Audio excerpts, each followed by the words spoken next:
Welcome to the Scales of Justice, our 2020 celebration of the public interest law community. With special thanks to our Champion of Justice sponsor, Greenberg Traurig. From everyone at Equal Justice Works to all of you, our supporters, host organizations, sponsors, friends, and our Equal Justice Works fellows and alumni. Thank you for joining us for this very special event. And now, your MC for the evening, NPR journalist and weekend host of All Things Considered, Michel Martin.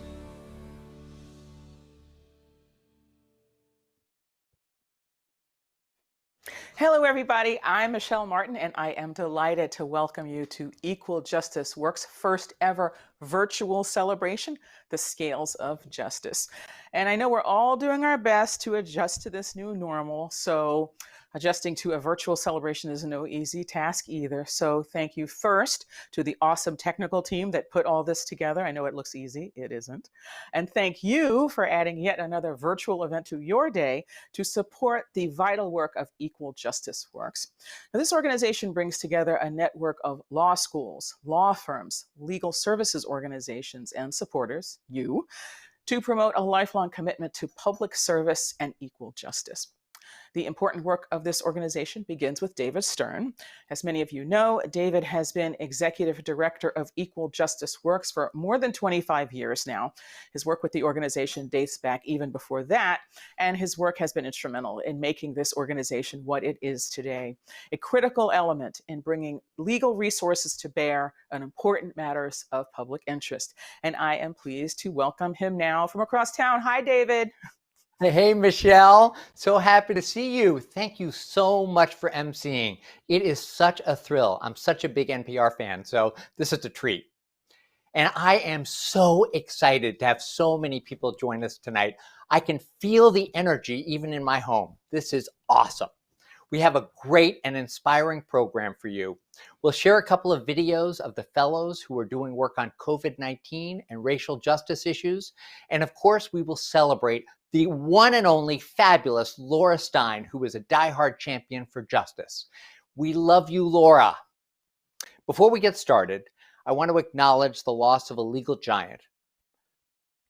Justice Ruth Bader Ginsburg was a trailblazer for women's rights and a hero to so many people, especially public interest law students and lawyers. In 2017, Justice Ginsburg spoke with Judge Anne Claire Williams at our conference and career fair about her public service career, and she offered advice and encouragement to hundreds of public interest law students in attendance. It was amazing. Justice Ginsburg will continue to inspire us and future generations to devote ourselves to ensure that our country lives up to its promise of equal justice for all. Today, we appreciate all of you who are carrying the torch to uphold the values she represented. Thank you so much for joining us.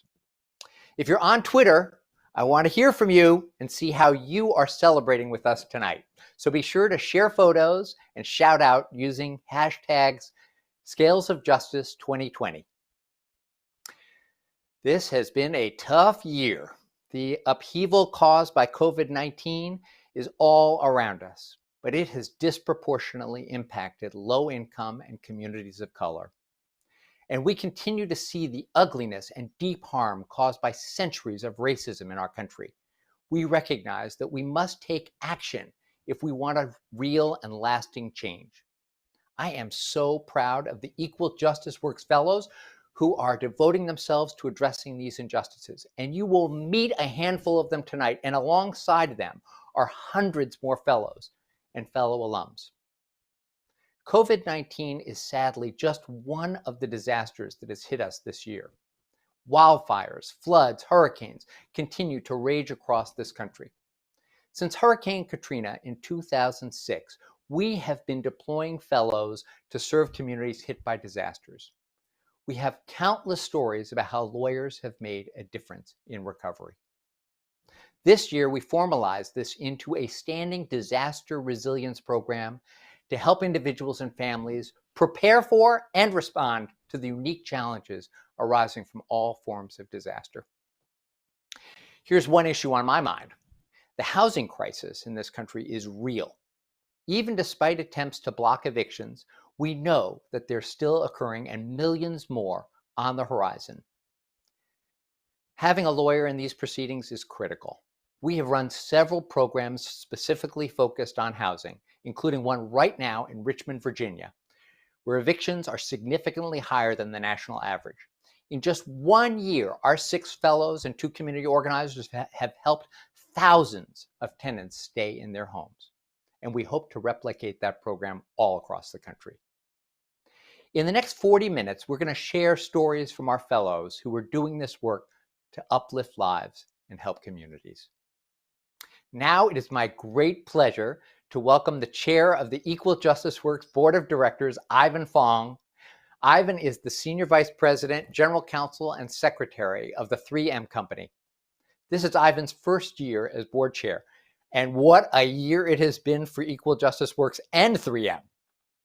Ivan is an amazing leader who has helped this organization thrive during some really difficult months.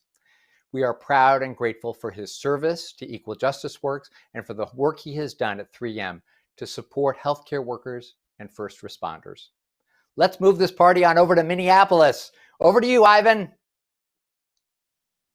Thank you, David, for that very kind and generous introduction.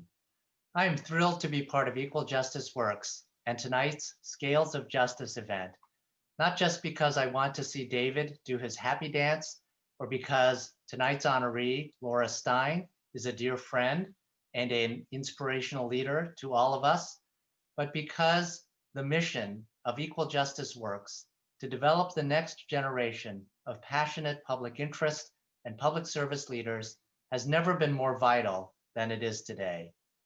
The COVID-19 pandemic has and will continue to produce a multitude of legal issues, and we all share in the responsibility to ensure that there are passionate and skilled lawyers answering the needs of our communities.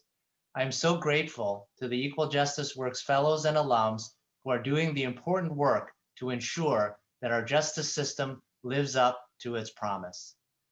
My job today is to extend my personal thanks on behalf of Equal Justice Works to the many people without whom we would not be gathered here tonight. I'll start with our board of directors.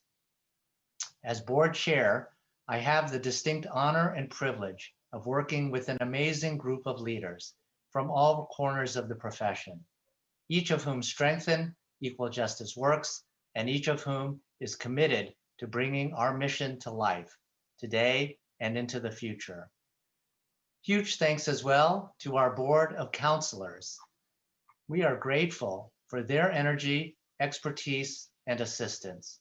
They are a pillar of our support, and each of them has contributed mightily to the mission, effectiveness, and success of Equal Justice Works. We also have several past honorees and past members of our board and the Board of Counselors who have joined in tonight's event as well.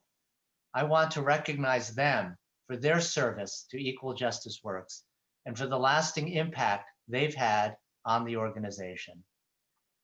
And of course, I'd be remiss if I did not express my deepest appreciation for all the talented staff who make this organization so successful.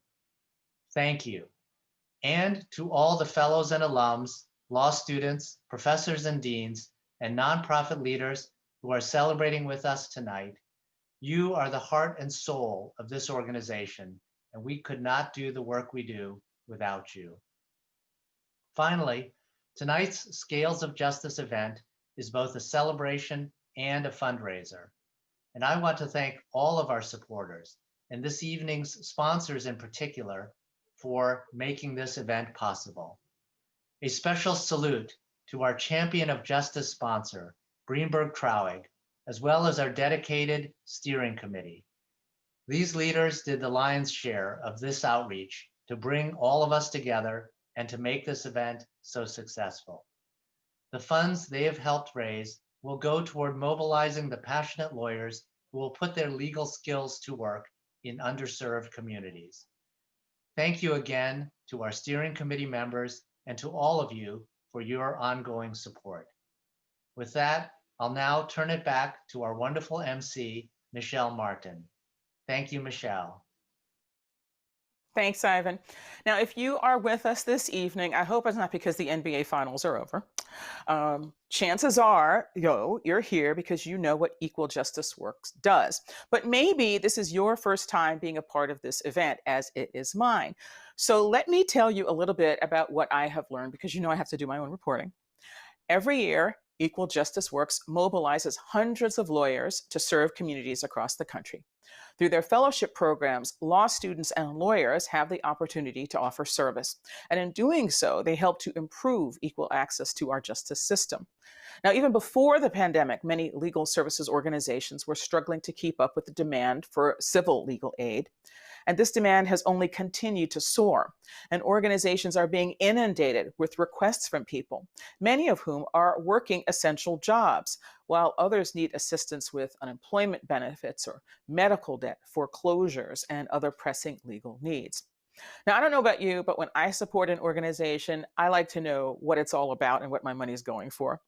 With your support of Equal Justice Works, fellows around the country are adapting to new client needs in their communities. For example, they can innovate approaches to reach out to clients who may not have access to the internet or email, all while balancing public health concerns and the rights of those involved. So let's just take a minute and learn more about that important work.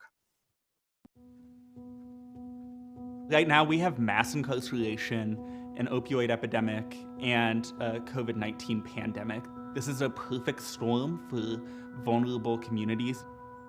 The shift to online remote learning had a devastating effect on Native American children because those children are disproportionately impacted by low levels of broadband connectivity points. What we're seeing right now is all of the injustices and inequalities, racial, socioeconomic, health inequalities, they are continuing right now and they're getting even worse. So the communities that we serve need as much help as they can get. I work on combating the opioid epidemic in America's jails and prisons. My fellowship focuses on expanding access to medications for addiction treatment, commonly known as MAT. 25% of people with opioid use disorder cycle in and out of the prison and jail system every single year, and 98% of jails and prisons don't allow basic medication for people who have opioid use disorder. People who don't have access to MAT go through opioid withdrawal symptoms. Those symptoms overlap almost entirely with COVID-19. And so if we don't treat people with MAT, we're making it harder to fight the COVID-19 pandemic in jails and prisons. When the pandemic hit, I joined a few teams that were working on release of immigrant detainees and incarcerated people who were medically vulnerable to COVID-19. We brought lawsuits against ICE and against county and state jail facilities to make sure that, people who are medically vulnerable wouldn't get caught in a COVID hotspot. Our criminal legal system has given individuals with opioid use disorder a sentence, but that certainly shouldn't mean that it's a death sentence. My fellowship focuses on protecting the civil rights of Indigenous youth as they navigate public schools, and my work is most interested in disrupting the school-to-prison pipeline. The school-to-prison pipeline describes this phenomenon whereby students are pushed out of the classroom through exclusionary discipline that leads to incarceration. Native American students are particularly vulnerable because acts of cultural expression can be often mistaken for disobedience by teachers and administrators. Another reason is explicit racism on the part of teachers and administrators. Native students are often from poor backgrounds and from communities that are in poverty. The pandemic and the shift to online learning had a devastating impact because Native youth are often from communities that don't have the necessary technology to connect to online learning. Right now, the focus for my fellowship work is creating Wi-Fi hotspots, advocating for more efficient disbursement of laptops and tablets, and then advocating for increased funding for broadband deployment to Native American reservations. I do worry that Native youth will struggle to catch back up but Native American people are an inherently resilient people, so I have a lot of faith in tribal communities, but it will be a struggle. I was born here in Houston. I grew up in immigrant communities and got a lot of exposure to the kinds of issues that immigrant communities face. My Equal Justice Works Fellowship focuses specifically on labor and employment law representation for low-wage workers, regardless of their immigration status. Immigrants, especially undocumented immigrants, can be especially vulnerable. The employer might know that their employee might be undocumented, might use that as leverage over them, might threaten to call ICE or immigration enforcement on their employees if they complain.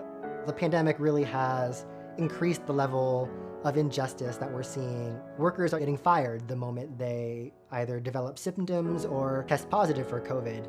Employees are penalized for bringing up complaints on workplace safety.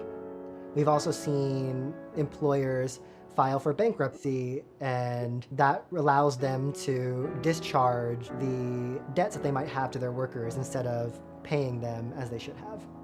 Equal Justice Works has given me all of the tools, guides, and advice on how to meet the needs of our communities during the pandemic. Everyone deserves to have a safe and healthy workplace, regardless of what your immigration status might be. We should be uplifting all workers right now. I love what I do because I was a Native American youth myself going through public schools, and I know how hard it was. I love being able to protect those students as they go through school. This work is difficult, but at the end of the day, it's so meaningful. I think it's going to take every single one of us to come together and fight for a world that's different, but I think that we can do it.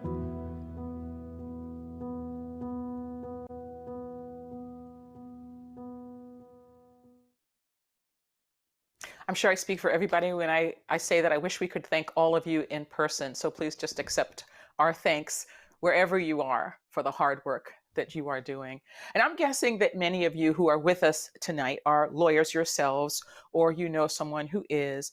But even if you are a part of the profession, maybe it isn't always obvious how important lawyers are during crises. So it's important to see how these lawyers can help people, especially people from communities that have been disproportionately affected by the health and economic repercussions of this pandemic. And you know that a video, as powerful as it is, can only tell you so much. It's just a reminder of how much of a difference the guidance of a qualified lawyer can make. David, don't you think so? I do. Michelle, each one of these fellows is a compelling example of how Equal Justice Works fellows are a powerful force for justice. Multiply one of those stories that you just heard across our 200 fellows who are doing equally incredible work, and you can begin to feel the impact of this organization.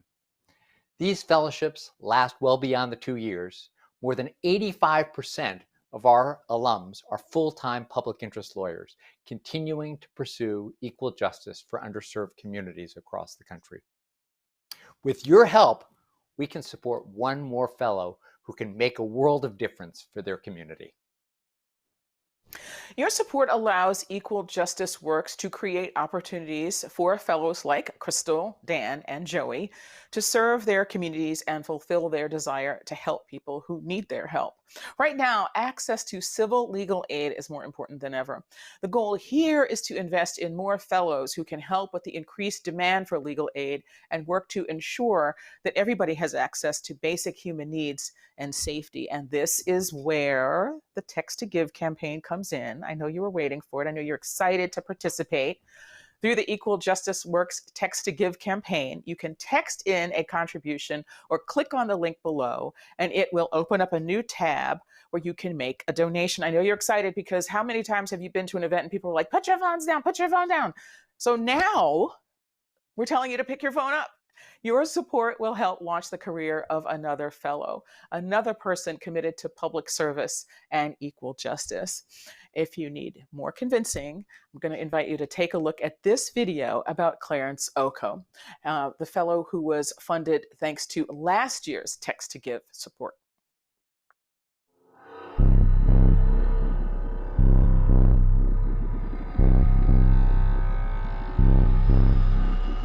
My name is Clarence Okoh. I'm originally from Birmingham, Alabama, and I'm an Equal Justice Works Fellow with the NAACP Legal Defense Fund. There are no bounds to how big artificial intelligence is. This very video that you're watching right now is only being made possible by cameras, by computers. Once this video is on the internet, if they want to scrape our faces, enter it into a police database and sell it to law enforcement, what's stopping them? What's the law that regulates it? There is this myth that technology creates accurate and unbiased outcomes. But the truth is that racism in technology is alive, and it has a future. Algorithms and machine learning are weaved into the world around us, and they are being routinely weaponized against Black and brown people and other vulnerable communities. In jails, in courts, biased algorithms and pretrial risk assessments have shown wildly inaccurate predictions. This happened in Florida, where an in-depth investigation into machine learning revealed Black people accused of crimes were several times more likely to be misidentified as high risk. My Equal Justice Works Fellowship is focused on protecting Black communities from the growing threat of what we call algorithmic injustice. We develop legal and organizing strategies to protect Black communities who are the most vulnerable. We educate the public about the design and implementation of technology and how these tools can be built to oppress and ultimately deny Black people basic civil rights. I am deeply passionate about this work. When I investigate these injustices and the people that they hurt, I think about my own family in Alabama, where I grew up in a tight, loving Black family. And like most people in my community, my grandparents worked hard and had big dreams for their family. I watched as they grappled with the harsh realities of systemic racism and poverty in the Jim Crow South. But the oppressive systems they face haven't gone away. They've only evolved. There must come a reckoning between those who design and implement new technologies and the voices and experiences of the people I grew up with. We all need to understand how these technologies can expand the power of the state to police, surveil, and ultimately work to destabilize Black and brown communities. That's why I'm working hard to make sure our clients receive justice and have their voices heard, especially when it comes to how technology is being used against them. Black people in the South are familiar with the history of technology and racism. From racist redlining policies to medical innovations driven by appalling experiments on Black bodies. Today, we see local and state governments use risk assessment and machine learning technology in courts and jails. The thinking is it will make their jobs easier by making local budget cuts and moving people through the criminal legal system more quickly. But that thinking is flawed. Automated AI-powered tech expands injustice, and its highest costs are paid by Black and brown communities. Lawyers like me are working hard to defend low-income communities of color against these dangerous technologies. Tech culture embraces this idea of disruption. And that is exactly my aim, to disrupt the relationship between racism and technology. Ultimately, my work ensures that the public has a say in how technology is being used to shape their lives. This is not a privilege, it is a civil right. A right my grandfather and so many other Black people have been denied for generations. A right to live free from the exploitation of the state. I think of them as I work to build a more just future for all of us.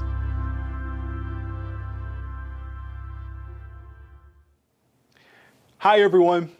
I just want to say it is a tremendous honor and privilege to be the 2020 Equal Justice Works Fellow, sponsored by the Text-to-Give campaign. My Equal Justice Works Fellowship is the realization of a dream to help build a more just and free future for all oppressed people. Through this fellowship, I have the chance to help create a world without mass incarceration, police violence, and anti-Black racism. A world where it is clear that Black lives truly matter. So I'm grateful to all the people who make my work possible. Equal Justice Works, the NAACP Legal Defense and Educational Fund, and those who donated to the Text-to-Give campaign last year. Now, it's my turn to kindly ask all of you to support one more fellow to advocate for the rights and interests of the people they care about in the places where they call home. Please take out your phones and text the word fellow followed by the dollar amount of your donation to 41444. You can also click on the link below and it will open up a new tab where you can make a donation. With your help, I hope that we can support one more fellow who will make a lasting impact on their community. Thank you so much for your generosity, and again, thank you for making my work possible.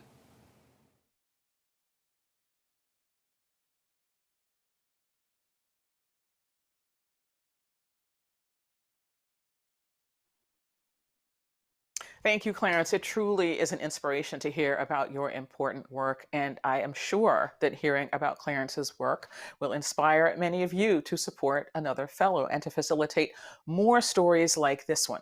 And when you text in a contribution, you can also add a message after your dollar amount. And I can report now that we have a commitment to match every contribution dollar for dollar up to $65,000.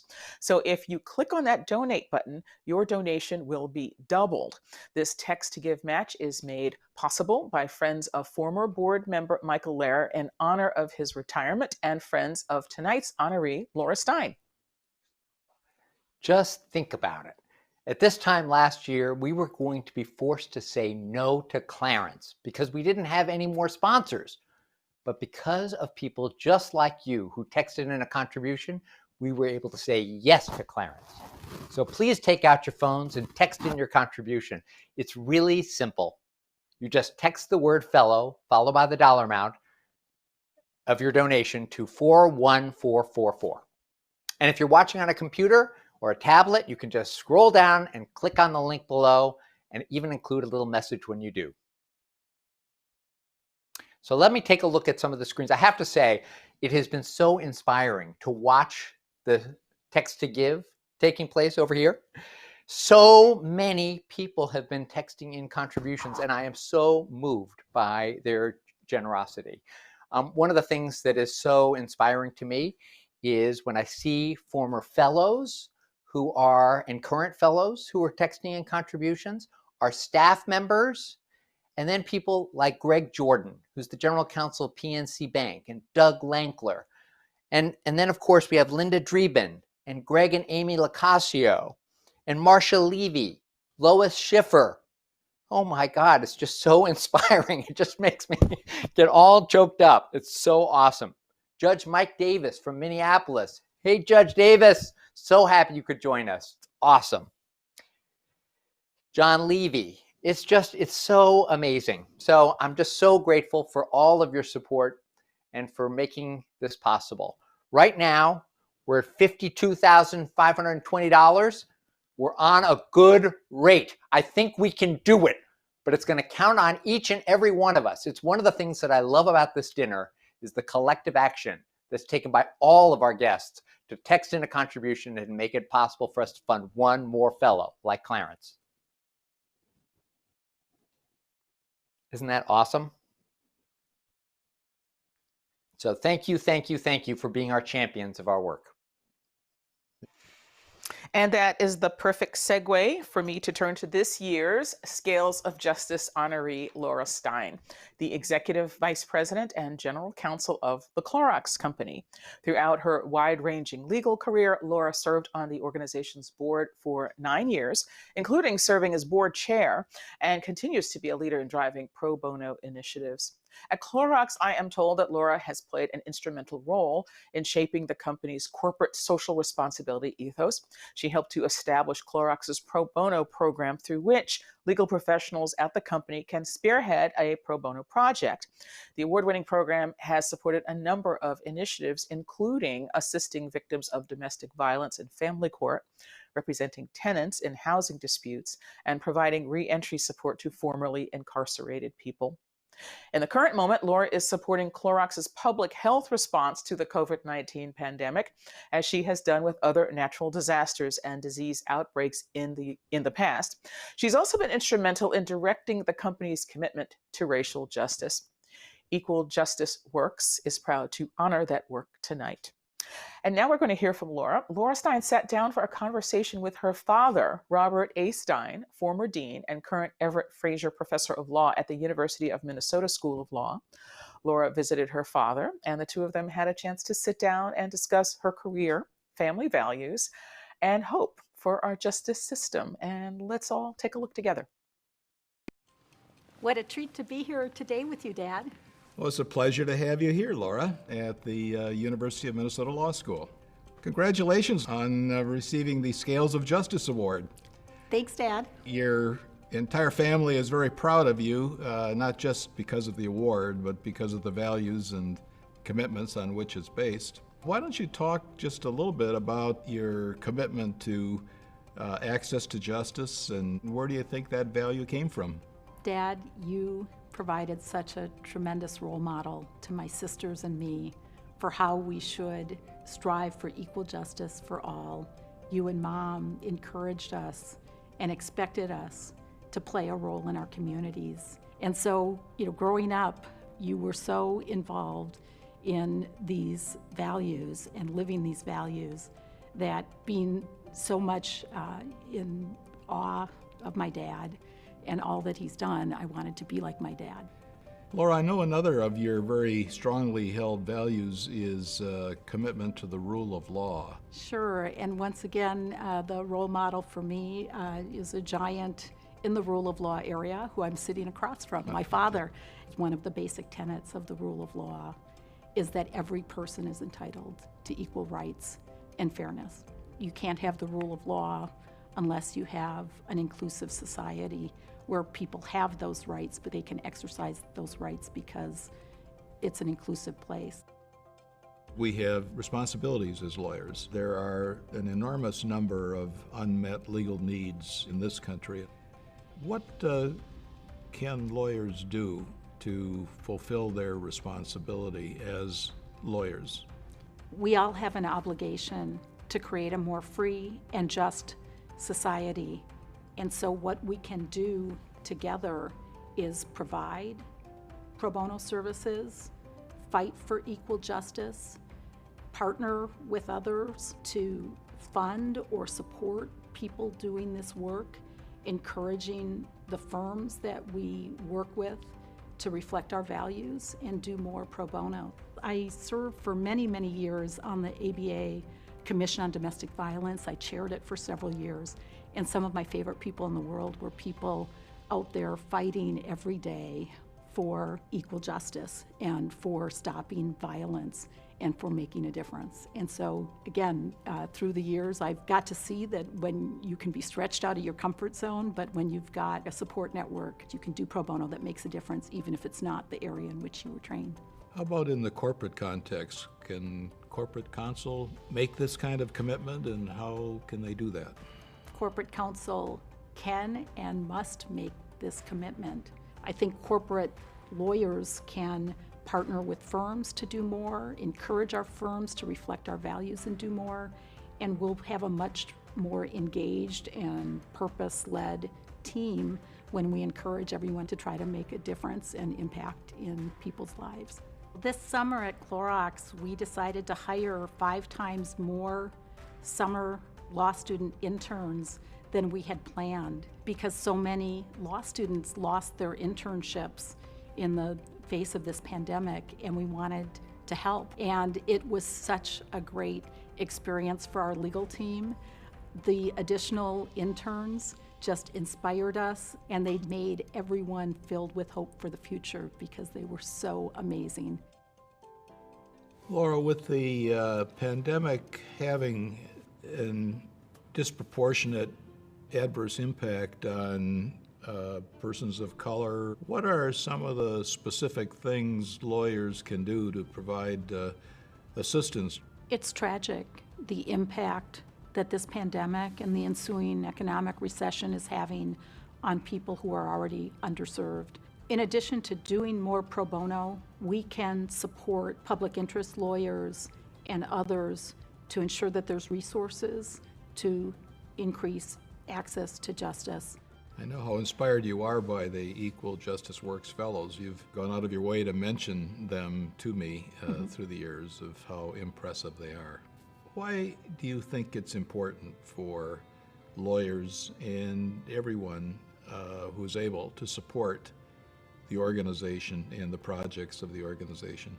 I believe that Equal Justice Works, through our amazing fellows, makes a difference in bringing about equal access to justice. It enables the next generation of lawyers fighting hard for equal rights, fairness, justice, access to justice. And I personally am so inspired every time I talk with a fellow about their incredible projects and the difference they're making. One takeaway I hope that everybody watching this virtual event tonight takes is that it starts with people. It starts with each of us. And if we can just encourage 5 more people, 10 more people to do more justice work, to provide equal justice, to serve the underserved, that's how real change can happen.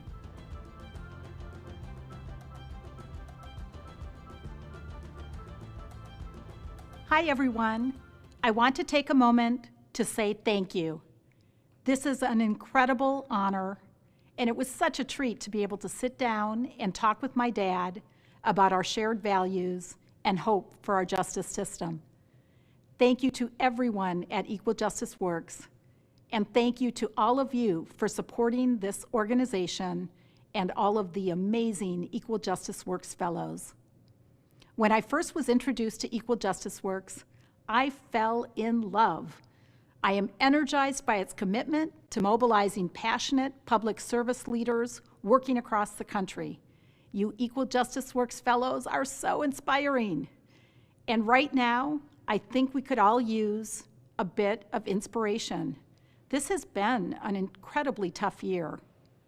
Clorox, as a company, is committed to making a positive difference, and we know our company and products have played an important role in supporting public health in the face of the global pandemic.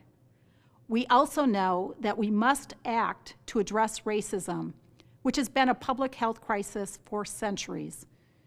Clorox stands in solidarity with the Black community and other communities of color, and we are committed to being a part of the solution, which means taking action. That is why this year I am so proud that Clorox has chosen to sponsor 3 Equal Justice Works Fellows.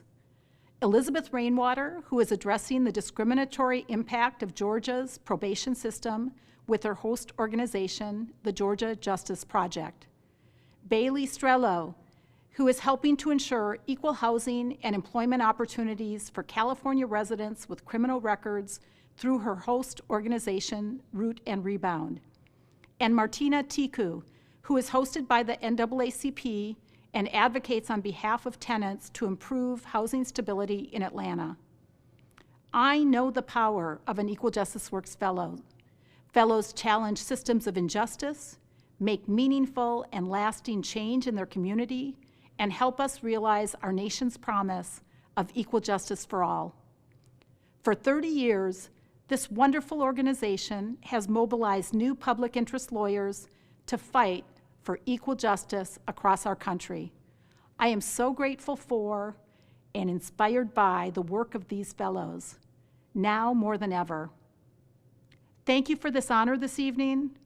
Thank you for your support of this organization I love, and thank you to the fellows. Thank you, Laura. I really liked what you said about getting out of your comfort zone. I'm sure that this is the kind of work that this kind of work isn't always easy. I mean, it reminds me in a way of journalism, because you have to see things and talk about things that other people don't necessarily want to talk about. So it's exciting to see your long-term commitment to this work, to this organization, and the work you've done to support its fellows. And speaking of fellows, let's check back in with David on the Text-to-Give campaign. How's it going? Hey, Michelle, I have to tell you, you may even be able to tell, I've been a little weepy reading about all the fantastic contributions that people have texted in. So if you take a look, we are so close. We're at $63,988. We're just $2,000 away, $1,000 away from doing this. And the people who have contributed have just touched me more than I can say. Jeff and Debbie, David, Karen Lash, Jim Chosey, Michelle Johnson, Carl Botterud, Alan Waxman, Kim Rivera, Kendall, Peter Lieb, Lois Schiffer, Susan Hackett. Oh, love you, Susan. Maureen Del Duca, John Graham, Kim Coopersmith, Marnie Burke, Carter Phillips, Terry McClure, former honoree, Judge Ann Claire Williams, who you saw earlier in the picture of interviewing Justice Ginsburg, Kate Clark, Heather Abram. I mean, it's so inspiring. I just am so touched and moved by what you've done tonight. So thank you so much. We're really close. Just one more little bit of funding, and then we'll be able to fund one more fellow, one more brilliant, hardworking, passionate leader who shares our commitment to equal justice and public service. I'm just so proud to see all of these contributions coming in. Oh, I'm just getting word. We have a special cameo coming in. So please, let's switch on over to that. Hi, David Stern, and hi, everybody. David Gregory here. As you know, I have been the MC of this great event for the past many years now. I got introduced to the organization because my wife, Beth Wilkinson, was on the board of directors, and I've always been so privileged to be part of the evening and to play a small part in the organization. I loved seeing Laura in conversation with her dad tonight, as you did. Congrats to her. And I've always been blown away by learning more about these Equal Justice Works fellows and the work they do. This public interest law community is so important and so worthy of us taking the time to support them. So join Beth and me in texting a contribution to fund one more fellow. It's really important, and I hope you'll do it. Thank you, David. We love you, and thank you so much for joining our program tonight. And David is right. We need all of you in this fight. So let's take action together by texting in a contribution or clicking on the donate link below. Our fellows serve such a critical role in advocating for communities and people in need. And right now, when racial inequities are at the forefront, it is so important for us to continue our mission to mobilize more lawyers who will challenge systemic injustice and help us build a better future for everyone.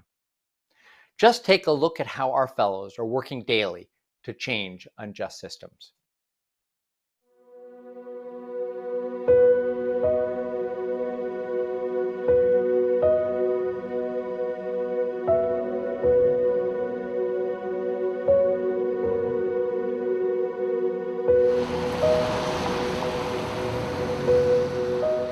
Black and brown communities throughout Wisconsin are currently experiencing compounded forms of systemic racism.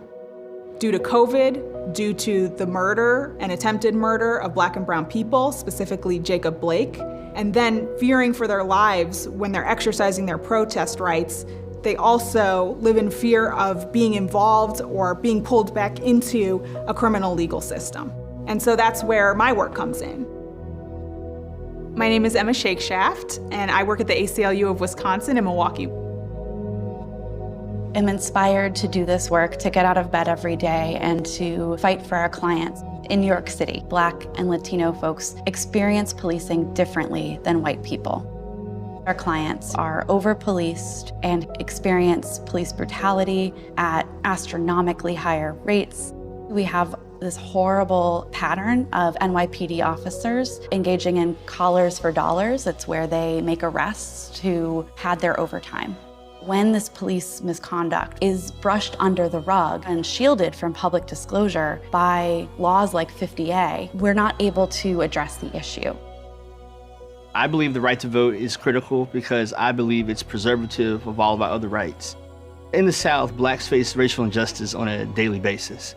Voters are having to stand in long lines for 7 to 8 hours. The research will show those are in the Black communities. Lesser known voter suppression tactics are the use of fines and fees to keep people on probation or parole, whereas they lose their right to vote. If we don't have the right to vote, then we don't have equal access to health care. We don't have equal access to jobs, and we don't have equal access to a variety of other rights. My focus is primarily on tickets like traffic tickets, very low-level municipal ordinance violations. But for people who can't pay them, they very much could end up with severe consequences. Before the fellowship began, we knew that about 20 to 50 people a day in Milwaukee County were currently in jail for failure to pay, a municipal court sanction.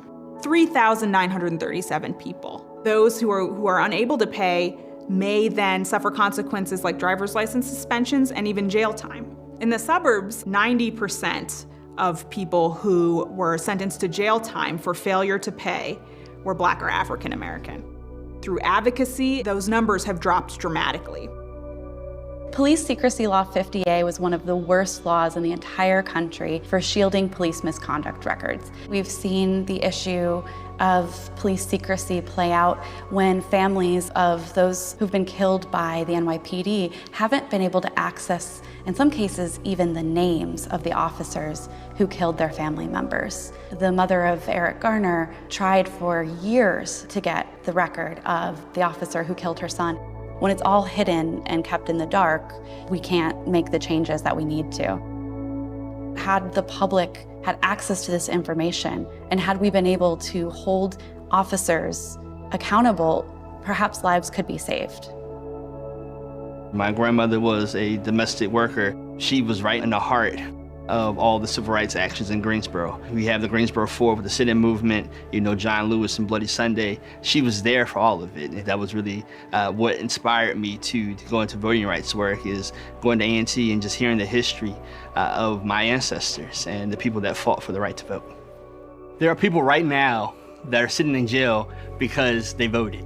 What we see time and time again is that Black voters, they refuse to cast a ballot, especially if they have a felony record, because they're not sure if they'll be prosecuted for voting while they're ineligible. One of our former clients said that not only is he never going to vote again, but he's going to tell his children to never vote again.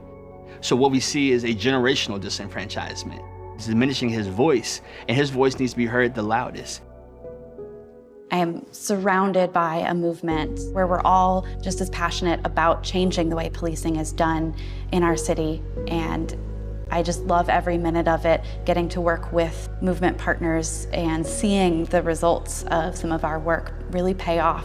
And it's just wonderful to really feel that my work is part of this movement. This work is incredibly personal to me, which is why I've dedicated my career to it.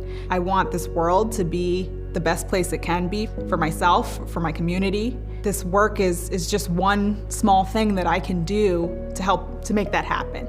Helping protesters, upholding racial justice, working to dismantle systems of racial inequity is incredibly crucial in this moment.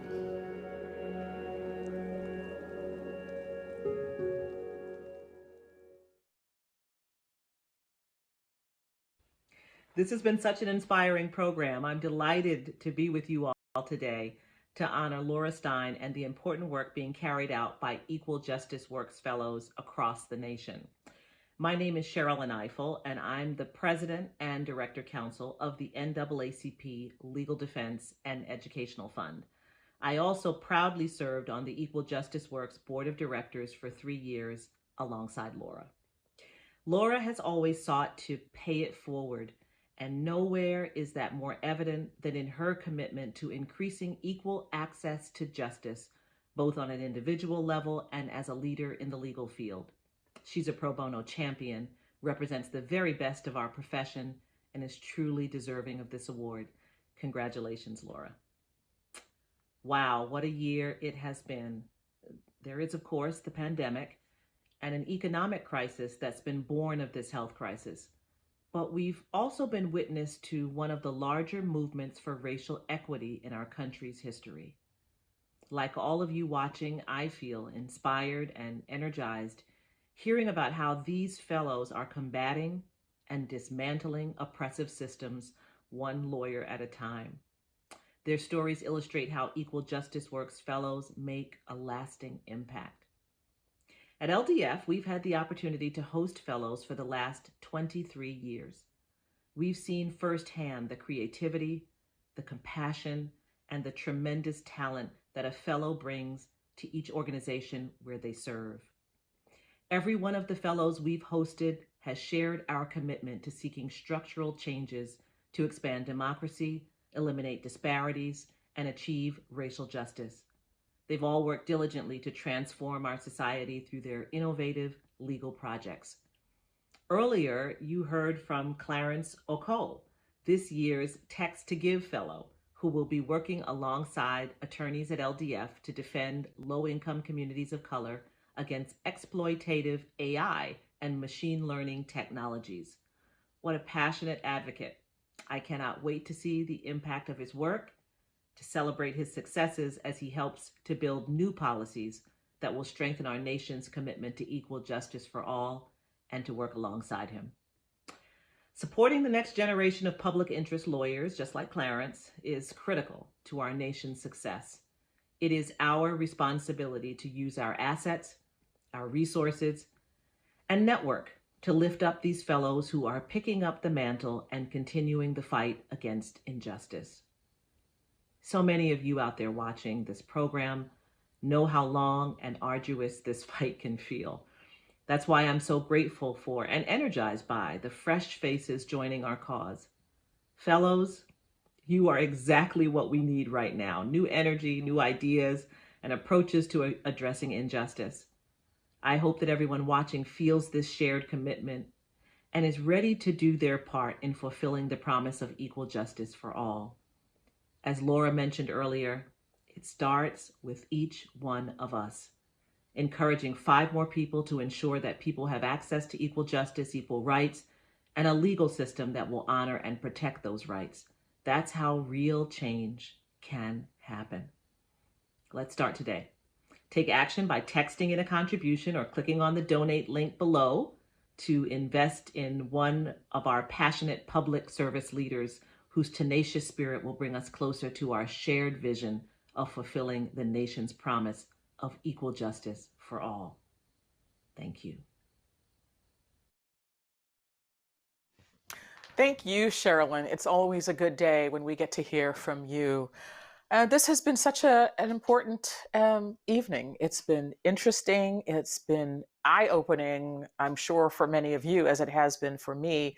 And it's just been very inspiring to hear about the work of so many Equal Justice Works fellows and the important work that they are doing and the support of everybody watching. It is making a difference in the lives of so many across the country. It will continue to make a difference. I'm sure of that. David? Mm-hmm. Hey, Michelle, I've always wanted to do this, let's go to the video. Let's see what's happening out there. So let's go on over and take a peek. Here we go. Look at it. Pennsylvania. We did it. $73,764. Happy dance. Woo! So happy. This is such a great, great, great, great accomplishment. And we couldn't have done it without all of you. I just can't thank you enough. It's so touching to have all of you supporting this organization. And now we will be able to fund another fellow, another passionate public service leader. Thank you, Michelle, for being such a terrific MC. And a big thank you to our Scales of Justice honoree, Laura Stein. We love you, Laura. You're fantastic. Thank you to all of our program participants, Sherrilyn, Ifill, Ivan Fong, David Gregory, Clarence Okoh, and all of our featured fellows, Joey, Crystal, Dan, Emma, Molly, and Mitchell. You are so incredible. The work that you do is inspirational, and we are so proud. I also want to give an enormous thanks to our board, our sponsors, the fellows and alumni, and all of you who made time to be here with us tonight. We are grateful for your unwavering commitment and valuable contributions to our organization and another fellow. And before we sign off, I have to acknowledge the Equal Justice Works staff who worked tirelessly to transition this event into the virtual world. This event would be impossible without them. We will see all of you next fall, hopefully in person. Stay safe and have a good night.